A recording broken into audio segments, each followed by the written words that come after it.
کہ وہ اس سازش کو سمجھ گئے اور بڑی حکمت عملی کے ساتھ، بڑے تدبر کے ساتھ ان شر پسند عناصر کو جو ہے وہ کمیونٹیوں کو مذہب کے نام پر تقسیم کرنا چاہتے تھے، دین کے نام پر تقسیم کرنا چاہتے تھے، کلچر کے نام پر تقسیم کرنا چاہتے تھے، اور رنگ و نسل کے نام پر تقسیم کرنا چاہتے تھے، اور یہ ایک نیا فساد برپا کرنے کی کوشش کر رہے تھے۔ لوگوں نے اس کو ناکام کیا ہے۔ انتظامیہ نے ہوش ربا انداز میں بڑے تدبر کے ساتھ اس پورے ہنگامے کو کنٹرول کرنے کی کوشش کی، اور وہ ساری کی ساری جو سازش رچی گئی تھی، اب یہ دیکھیں کہ جن جن شہروں میں ہنگامے ہوئے ہیں اور وہاں کے مقامی لوگ اس میں شریک نہیں ہوئے، باہر سے بسیں بھر کے لائی گئی، باہر سے گاڑیاں بھر کے لائی گئی شریر اور شیطان لوگوں کی، دہشت گردوں کی، فسادیوں کی، جو اس ملک کا امن خراب کرنا چاہتے ہیں، جن کا ایجنڈا ہی یہی ہے، اور وہ بالکل ظاہر ہیں۔ انہوں نے اپنی پارٹی کا بھی اعلان کیا ہے کہ ہمارا تعلق فلاں پارٹی کے ساتھ ہے، اور ہم اس ملک کے اندر جو ہے وہ جتنے بھی جو وہ دوسرے ممالک کے لوگ ہیں ان کو یہاں سے نکالیں گے۔ یہ ان کے موٹو کے اندر، ان کا جو جماعت کا جو لایا عمل ہے اس کے اندر باقاعدہ یہ چیزیں شامل ہیں۔ اس طرح کی سازش تیار کی گئی، لیکن لوگوں نے اس کو ناکام کیا۔ علماء کرام نے اپنی ذمہ داری ادا کی، ممبروں سے، مساجد سے اعلان کرتے رہے، اپنی کمیونٹی کو، نوجوانوں کو کنٹرول کرتے رہے۔ اس کے باوجود کچھ نوجوان جذباتی انداز میں سامنے آئے ہیں جو ہے وہ، اور ہم نے کوشش کی ہے کہ ان کو ہم جو ہے وہ کنٹرول کرتے رہے، ان کو سنبھالتے رہیں۔ اس لیے اب ہمارا دین اس چیز کا کیا حکم دے رہا ہے، اس چیز کو سمجھنے کی ضرورت۔ اللہ تعالیٰ نے قرآن حکیم فرقان مجید کی پارہ نمبر 6 ہے، سورت کا نام ہے سورہ المائدہ، اور سورہ المائدہ کی آیت نمبر ہے 32۔ اس میں اللہ تعالیٰ نے فرمایا کہ من قتل نفسا بغیر نفس، اللہ تعالیٰ فرماتا ہے کہ جس نے کسی ایک جان کو بغیر کسی وجہ کے، کسی ایک انسان کو بغیر کسی عذر کے، کسی ایک انسان کو بغیر کسی وجہ کے قتل کیا۔ اب یہاں قرآن انسانیت کی بات کر رہا ہے، ہیومنٹی کی بات کر رہا ہے۔ قرآن اس پیغام کو کسی مذہب کے ساتھ بریکٹ نہیں کر رہا، قرآن اس پیغام کو اسلام کے ساتھ بریکٹ نہیں کر رہا، قرآن اس پیغام کو کسی دین کے ساتھ بریکٹ نہیں کر رہا ہے۔ قرآن انسانیت کا پیغام دے رہا ہے،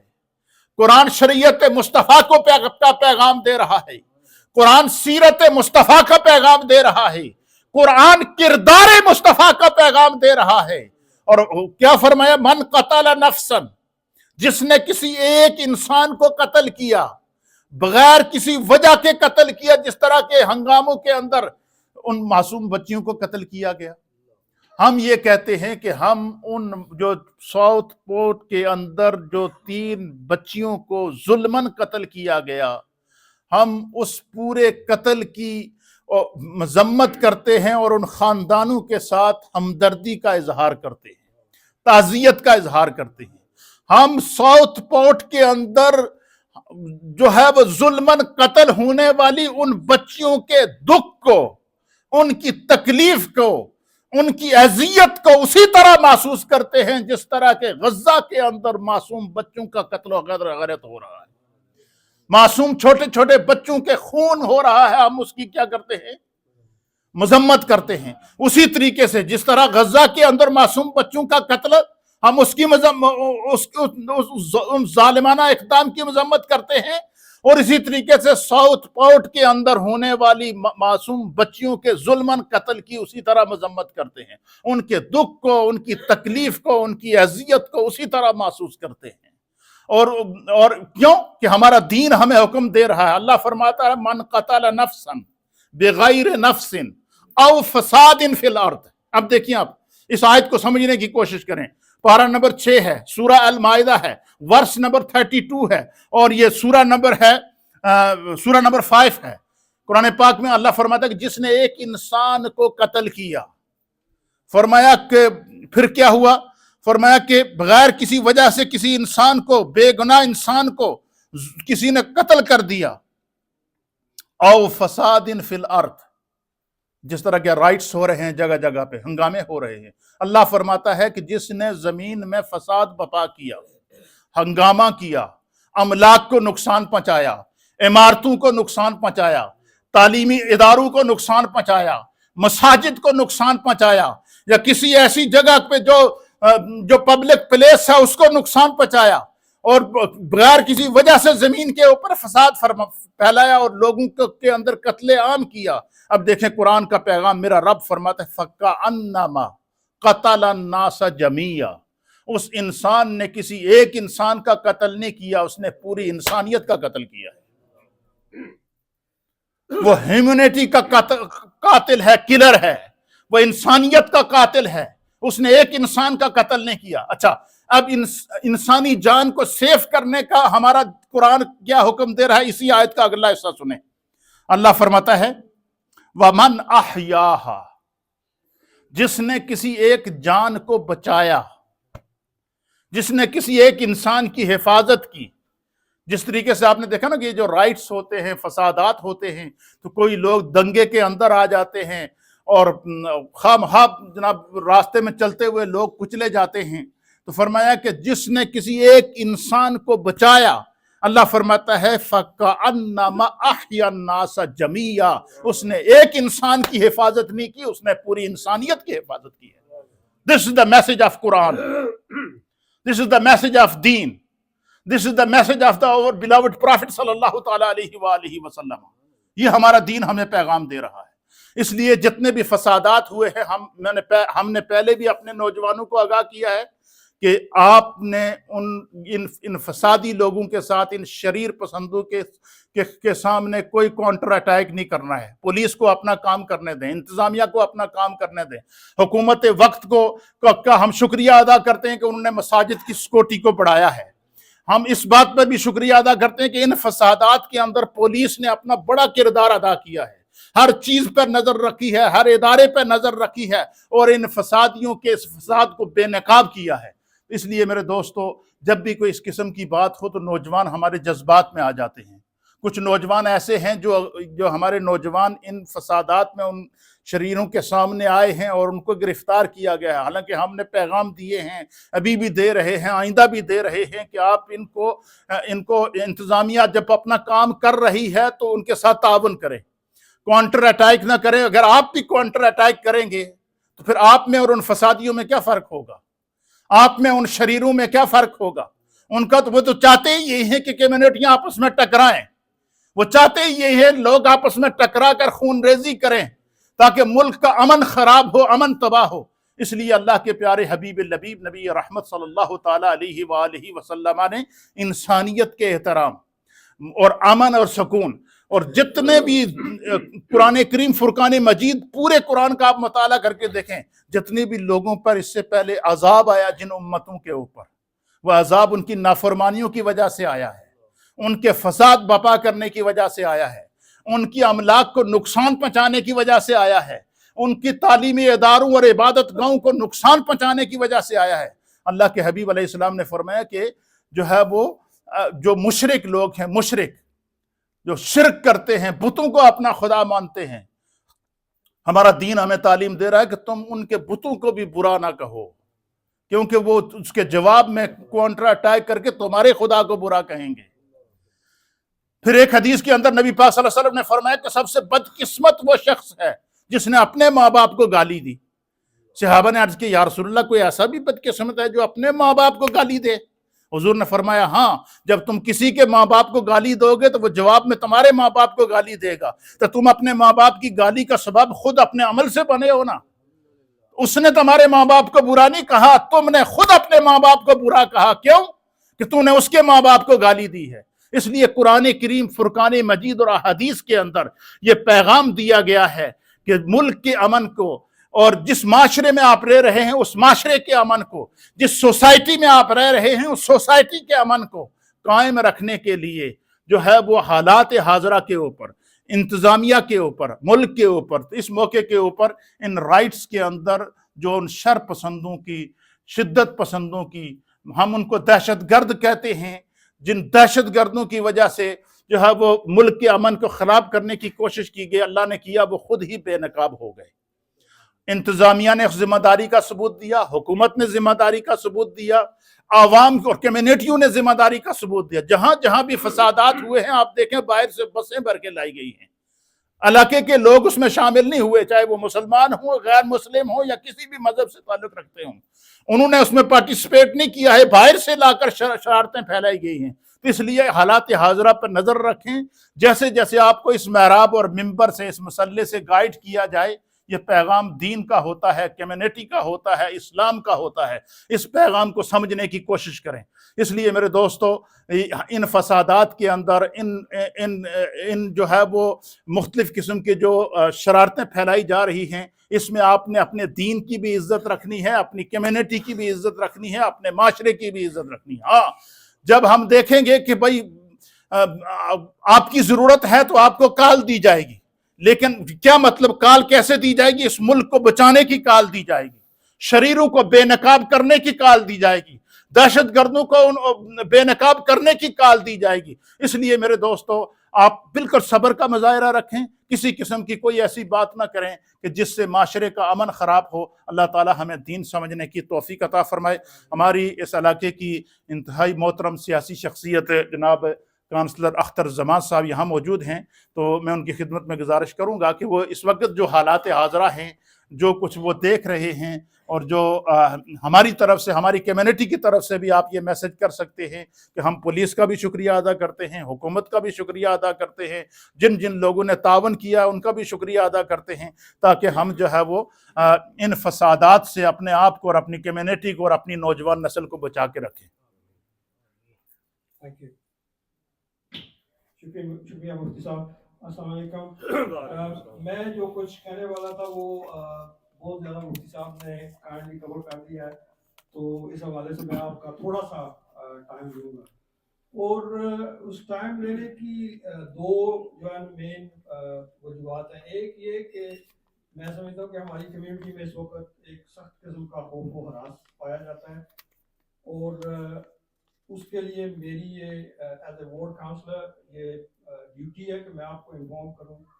کہ اتھارٹیز آپ لوگوں کو یا بولٹن اس شہر کی کمیونٹیز کو پروٹیکٹ کرنے کے لیے کیا کر رہی ہیں، اور اس کے علاوہ اپنی کمیونٹی کو ایشورنس بھی دوں کہ ادارے کس طرح کام کر رہے ہیں۔ تو یہی مین مقصد ہے۔ تو سب سے پہلے تو یہ ہے کہ یہ فسادات کیسے، کب، کہاں، کس نے شروع کیے، اس میں ان سوالوں کا کچھ جواب ہمیں مل چکا ہے، کچھ سوال ایسے ہیں جن کے جوابات آئندہ چند ہفتوں، مہینوں اور شاید چند سالوں میں ہمیں ملیں۔ دوسری بات یہ ہے کہ میں مفتی صاحب سے 2-3 دن پہلے بات کر رہا تھا، میں نے کہہ رہا تھا کہ کسی بھی ملک کے امن کے ذمہ دار اس ملک کے شہری اور اس ملک کے ادارے ہوتے ہیں، اور میں اپنے تجربے کی بنیاد پہ آپ کو کہتا ہوں کہ اس ملک کے 80% سے لے کر 99% لوگ امن کے حامی ہیں۔ ایک بڑی اسمال پرسنٹیج ہے جو ٹربل کریٹ کرتی ہے۔ تو دیکھیں آپ بولٹن میں سنڈے کو کیا ہوا، سنڈے کو بولٹن میں تقریباً 75 to 80 لوگ تھے ای ڈی آر کے، یا جنہیں آپ انتہا پسند کہتے ہیں۔ تو بولٹن کی آبادی ہے 300,000، اوور 300,000، تو آپ اگر اس کی شرح نکالیں تو وہ 0.02% لوگ ہیں، تو وہ کچھ بھی نہیں ہے، وہ آٹے میں نمک کے برابر بھی نہیں ہے۔ تو ہمیں ان لوگوں کو ایکسپوجر نہیں دینا چاہیے۔ اتھارٹیز بالکل ٹھیک کام کر رہی ہیں۔ میں پچھلے تقریباً 5 دنوں میں گریٹر مانچسٹر پولیس اور جو لوکل لیڈرشپ ہے اس کے ساتھ میری کانسٹنٹلی میٹنگ ہوتی رہی ہے، کیونکہ میں بورڈ کاؤنسل کا ڈیپٹی لیڈر بھی ہوں۔ تو میں پورے وثوق سے آپ کو کہتا ہوں کہ اس شہر کی لیڈرشپ، گریٹر مانچسٹر کی لیڈرشپ اور گریٹر مانچسٹر پولیس کی لیڈرشپ ان واقعات کو بہت زیادہ سیریسلی ٹریٹ کر رہی ہے، اور آپ دیکھیں گے اگلے چند دنوں میں آپ دیکھیں گے کہ کس طرح کے فیصلے آتے ہیں عدالتوں سے. ایک فیصلے کے بارے میں آپ نے سنا ہوگا اور اس جج نے جب وہ سینٹنس پاس کیا ہے تو اس کی سوشل میڈیا پہ ایک سپیچ جو ہے نا وہ وائرل ہو رہی ہے. وہ کبھی آپ سنیں تو آپ کو پتہ چلے گا کہ اس ملک کی لیڈرشپ اس معاملے کو کتنا سیریس ٹریٹ کر رہی ہے. اور ایک چیز جو میں نے آبزرو کیا وہ یہ ہے کہ ہماری جو اولڈر جنریشن ہے خاص طور پہ خواتین, ان میں سخت قسم کا خوف و ہراس پایا جاتا ہے. تو میں ان سے یہ گزارش کروں گا کہ آپ اپنی زندگی کے معمولات کو پہلے کی طرح چلائیں, اپنا اور اپنے ارد گرد کے لوگوں کا خیال رکھیں. اس بات کا یقین رکھیں کہ تمام ادارے جن میں پولیس, اس کے علاوہ تمام لا انفورسمنٹ ایجنسیز تمام کمیونٹی کے تحفظ کے لیے تحفظ فراہم کرتی رہیں گی. اور آپ لوگ پہلے کی طرح بغیر کسی خوف کے زندگی گزاریں اور اپنا خیال رکھیں. یہ ہمارا شہر ہے, ہم اس شہر کے لوگوں کی فلاح و بہبود کا خیال رکھیں گے. اور as political leaders I can tell you there is no place for hatred and discrimination in this town against Muslim community or any other community, and we will treat that very seriously. Thank you. جزاک اللہ خیرہ.